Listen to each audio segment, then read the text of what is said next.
अस्सलाम वालेकुम स्टूडेंट्स, आज के इस टॉपिक में मैं बात करूंगा एरर्स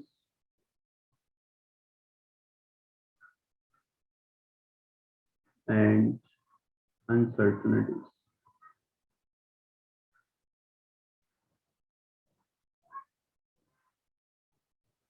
तो इस लेक्चर में मैं बात करूंगा कि अगर आपके पास दो क्वांटिटीज में आपको एरर्स पता है तो एक उन दो क्वांटिटीज से मिलकर एक क्वांटिटी बनती है, तो उसमें एरर कैसे कैलकुलेट करेंगे या अनसर्टेनिटी कैसे कैलकुलेट करेंगे। और इसमें फॉर एग्जांपल अगर आपको ये पता है रेक्टेंगल का, आपके पास आपको पता है लेंथ एंड विड्थ, और आपको एरर्स एब्सोल्यूट एरर्स पता है लेंथ और विड्थ में, तो आप एरिया में एरर कैसे कैलकुलेट करेंगे, that is length into width. तो आज के इस लेक्चर में ये बताऊंगा कि एरिया में एरर कैसे कैलकुलेट करेंगे या किसी कंपाउंड क्वांटिटी में एरर कैसे कैलकुलेट करेंगे जो दो या दो से ज्यादा क्वांटिटी से मिलकर बनती है।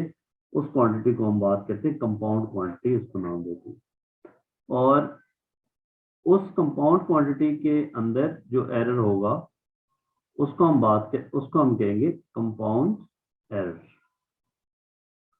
सो आज के इस डिस्कशन में मैं इन सारे रूल्स पे बात करूंगा कि रूल्स क्या हैं। फॉर एग्जांपल, सबसे पहले मैं आपको ये बताता चलूं कि किसी भी क्वांटिटी में एरर को तीन तरीकों से लिखा जा सकता है। फॉर एग्जांपल, आपके पास एक्स है और इसमें एरर को एक्स की मेजरमेंट है 5.0 प्लस माइनस 0.1 सेंटीमीटर। तो ये 0.1 जो है that is known as absolute error.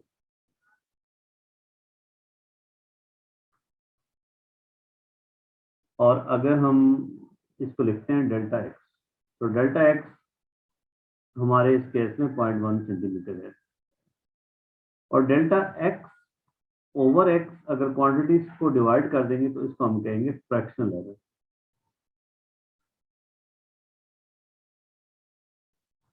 Fractional error और अनसर्टेनिटी, पहला तरीका एब्सोल्यूट एरर, फिर फ्रैक्शनल एरर, तीसरी चीज होती है percentage error. Delta X over X times 100 कर देंगे तो that will become percentage error. तो किसी भी क्वांटिटी में हम एरर को तीन तरह से लिख सकते हैं: फ्रैक्शनल एरर, परसेंटेज एरर या एब्सोल्यूट एरर। अब इस एक्स में परसेंटेज एरर, फ्रैक्शनल एरर की अगर हम बात करें तो 0.1/5 that will be fractional error, and 0.1/5 times 100 that will become percentage error. So किसी भी क्वांटिटी में एरर को लिखने के ये तीन तरीके होते हैं। ओके जी। सो अब जो रूल्स हैं उनकी हम बात करते हैं कि क्वांटिटी में, कंपाउंड क्वांटिटी में एब्सोल्यूट एरर्स या एरर्स अनसर्टेनिटी कैसे कैलकुलेट करेंगे। सबसे पहली चीज है कि जब दो क्वांटिटीज ऐड हो रही हो, for example Z is X plus Y, और आपको एरर पता हो एक्स और वाई में, तो आपने एरर जेड में निकालनी है, तो क्या रूल इस्तेमाल करेंगे। तो ये याद रखना कि delta Z absolute error in Z will be equal to absolute error in X plus absolute error in Y. हम ये कहते हैं कि इस केस में absolute errors are added.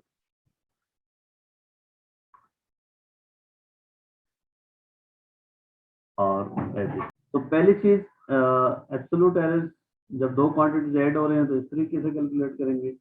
For example, अगर हम बात करें x is equal to 2.0 plus minus 0.1 centimetre and y is equal to 3.0 plus minus 0.2 centimetre, तो z is x plus y, so delta z will be delta x which is equal to 0.1 plus delta y which is equal to 0.2, तो delta z आपके पास 0.3 centimetre हो जाएगा।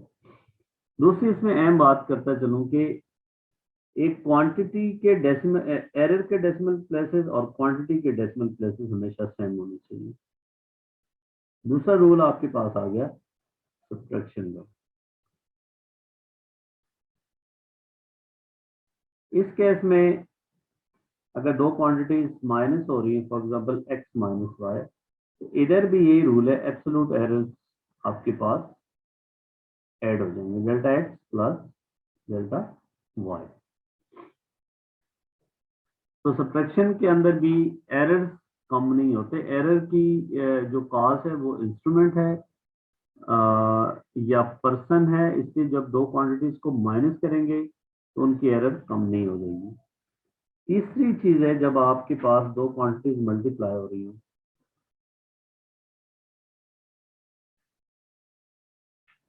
इस सूरत में क्या होता है, for example Z is X into Y.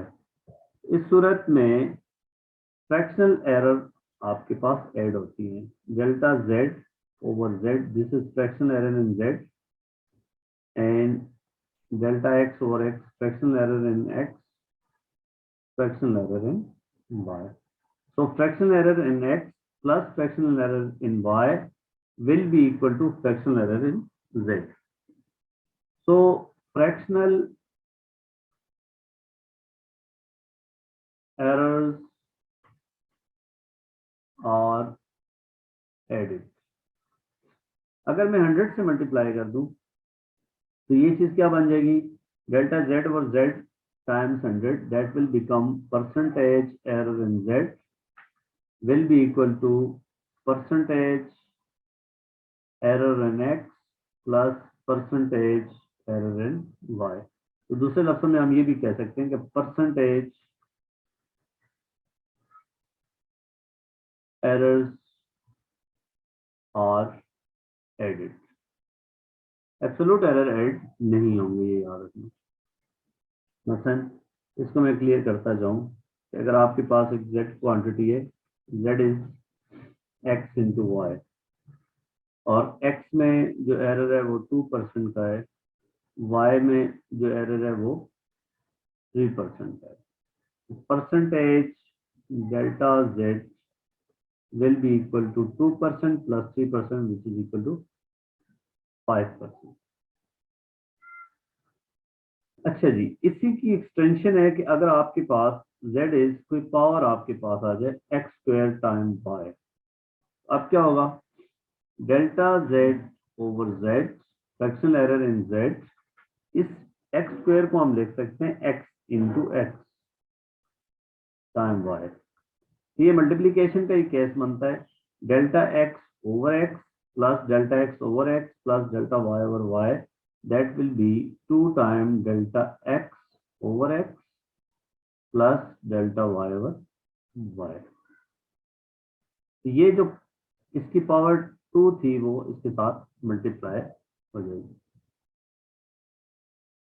अच्छा, अगर आपके पास for example if you have X is 3.0 plus minus 0.2 कोई लेंथ है फॉर एग्जांपल, और आपने y इक्वल टू 2x, इसकी एब्सोल्यूट एरर निकालनी है, तो ये याद रखना कि इस सूरत में delta y will be equal to 2 time delta x। जितना नंबर से मल्टीप्लाई हो रहा है, जिस नंबर से, उसी नंबर से एब्सोल्यूट एरर भी मल्टीप्लाई हो जाएगी। तो delta y will be equal to 2 time 0.2 which is equal to 0.4। अगर आप y को लिखेंगे तो y इज की value 2 time x, 2 times 3 6 plus minus 0.4। अब देखें, अगर x की वैल्यू 2 से मल्टीप्लाई हुई है तो उसकी एब्सोल्यूट एरर भी 2 से मल्टीप्लाई हुई है, तो अगर y की परसेंटेज एरर यहाँ पे निकालेंगे, delta y over y times 100, तो ये आपके पास वही होगा जो x की परसेंटेज है, that will be equal to 0.2 over 3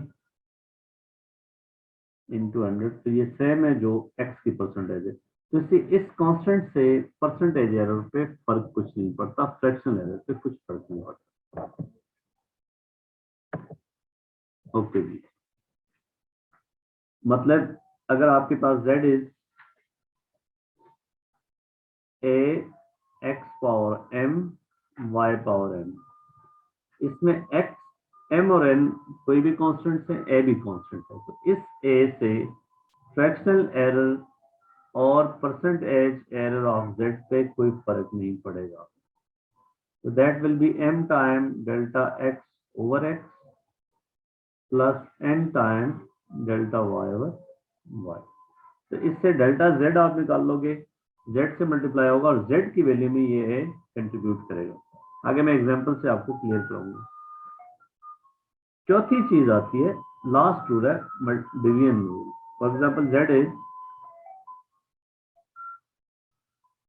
x over y, तो delta z over z will be equal to delta x over x plus delta y over y। इस केस में भी फ्रैक्शनल एरर ऐड होती है या percentage error add होते हैं। तो इन जनरल हम अगर रूल पे जाएं, फॉर एग्जांपल x की पावर m ओवर y की पावर n, इधर भी कोई कांस्टेंट है मल्टीप्लाई हो रहा है, तो इससे भी फ्रैक्शनल एरर पे कोई फर्क नहीं पड़ेगा। Delta z over z m time delta x over x plus n time delta y over y। अब ये सारी चीजें मैंने आपको करा दिया, मैं क्वेश्चंस कराऊंगा, उससे चीजें आपको क्लियर हो जाएंगी। ओके जी, ये स्क्रीन पे आप देख रहे हैं अक्टूबर नवंबर 2007 का क्वेश्चन है। A cylinder of length L has a circular cross sectional radius R। आपको ये R है और ये इस सिलेंडर की लेंथ है। The volume V of the cylinder is given by this expression। You already know this, कि वॉल्यूम का क्या फॉर्मूला है, pi r square into h। The volume and length of cylinder are measured as, आपको volume की value दी हुई है 15.0 plus minus 0.5 centimetre cube और length की वैल्यू दी हुई है 20.0 प्लस माइनस 0.1 सेंटीमीटर। तो एब्सोल्यूट एरर वॉल्यूम में दी हुई है और लेंथ में दी हुई है। Calculate the radius of cylinder with its uncertainty. So we have to find radius और उसके साथ उसकी एब्सोल्यूट एरर भी फाइंड करनी है। अब सबसे पहली बात, इस फार्मूले में है तो volume is pi R square into L. इसमें रेडियस को सब्जेक्ट बनाएंगे तो R square will be V over pi time L and R will be equal to V over pi L square root. इसका अगर हम फर्दर लिखते हैं तो ये v power 1/2 over l power 1/2 और पाई की पावर स्क्वायर रूट या 1/2 लिखते हैं। अब ये किस कैटेगरी में आता है, डिवीजन वाला केस है, तो हम ये लिखेंगे delta R over R will be equal to, इस पाई से कोई फर्क नहीं पड़ेगा, ये कांस्टेंट है जैसा कि मैं आप पिछले रूल में आपको बता चुका हूँ। सो v पावर, ये वही रूल है, z is x power m over y power n। So delta z over z is m time delta x over x plus n time delta y over। तो अब देखें 1/2 delta v over v plus ये 1/2 जिसकी power है delta l over. तो आपने values डालनी है इधर से। डेल्टा v आपके पास क्या है 0.5। अब देखें एब्सोल्यूट एरर और इस क्वांटिटी की यूनिट हमेशा सेम है, और जब आप फ्रैक्शनल अनसर्टेनिटी निकाल रहे हैं तो उसकी कोई यूनिट नहीं होती, तो इसलिए डेल्टा v 0.1 सेंटीमीटर क्यूब और 15 v की वैल्यू है, तो सेंटीमीटर क्यूब से मीटर क्यूब में कन्वर्ट करने की जरूरत नहीं है। लेंथ को भी सेंटीमीटर से मीटर में कन्वर्ट करने की जरूरत नहीं है, क्योंकि जो कन्वर्जन फैक्टर ऊपर आएगा वही नीचे आएगा, तो इसलिए इसको delta v is 0.5 over 15 plus 1/2 delta L is 0.1 over 20। इससे आपको मिलेगा डेल्टा R ओवर R। अब एब्सोल्यूट एरर इन R निकालने के लिए आपको आर की वैल्यू भी चाहिए होगी, तो delta R will be equal to ये सब फैक्टर, इसको मैं ऐसे ब्रैकेट के अंदर डालता हूँ, टाइम्स आर, और आर की वैल्यू आपको इस रिलेशनशिप से आएगी यहाँ से, R will be equal to, separately पहले आर कैलकुलेट करें, इसमें वैल्यू डाल दें वी, अब उसने हमें आर की वैल्यू मांगी है सेंटीमीटर के अंदर, ठीक है, इसलिए हमें कन्वर्ट करने की जरूरत नहीं है। So R will be equal to, आपके पास v की वैल्यू है 15 और l की वैल्यू आपके पास 20 है, तो 15 over pi times 20 square root लेंगे तो that will give you the value of r, that is 0.489, ठीक है, ये आप कैलकुलेट कर लेंगे। और अब डेल्टा आर कैसे निकालेंगे, delta R will B this value, ये सारा जो आपके पास फैक्टर आया था इसको इस वैल्यू के साथ मल्टीप्लाई कर दें तो that will give you the value of delta R, मतलब ये आर की वैल्यू को उठा के इसके साथ मल्टीप्लाई करें। अब आर की वैल्यू निकालनी है तो उसमें पाई कंट्रीब्यूट करेगा, पाई की वैल्यू कैलकुलेटर से डायरेक्ट पुट कर दें 15 over pi time 20 square root, तो आपके पास ये वैल्यू आ रही है। अब जो डेल्टा आर आएगा वो अगर इस वैल्यू को इसके साथ मल्टीप्लाई कर दें यू विल गेट 0.009, ये राउंडेड वैल्यू मैं आपको बता रहा हूँ, दिस इज डेल्टा आर।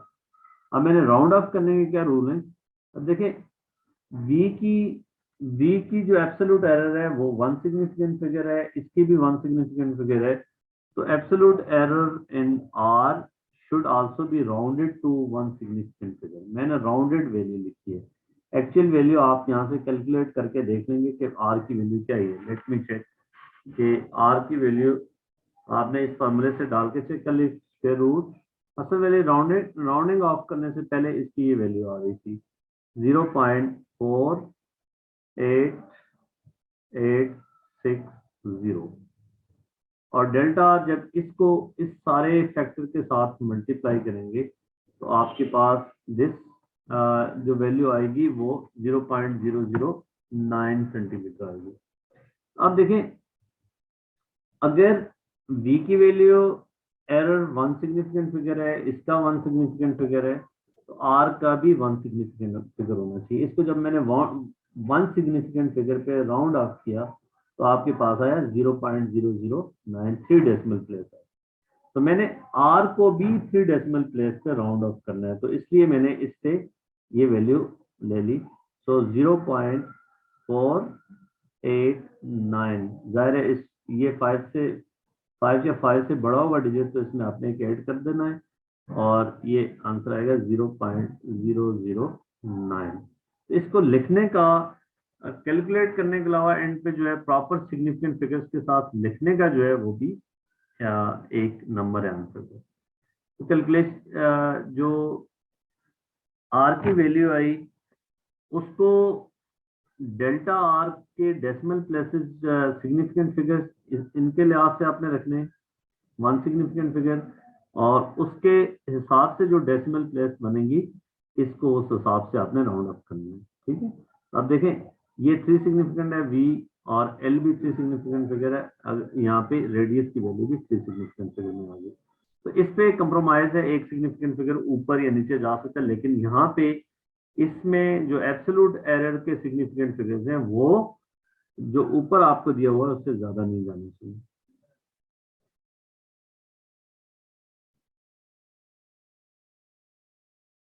अगली एग्जांपल है simple pendulum may be used to determine the value of acceleration of free fall. Measurements are made of length L of simple pendulum. You already know class में आप लोगों ने किया है कि this is simple pendulum जिसकी length L है, और इसके पीरियड ऑफ ऑसिलेशंस को यूज करके हम ग्रेविटेशनल एक्सेलरेशन की वैल्यू फाइंड कर सकते हैं कि इसका पीरियड ऑफ ऑसिलेशन है और L इसकी लेंथ है।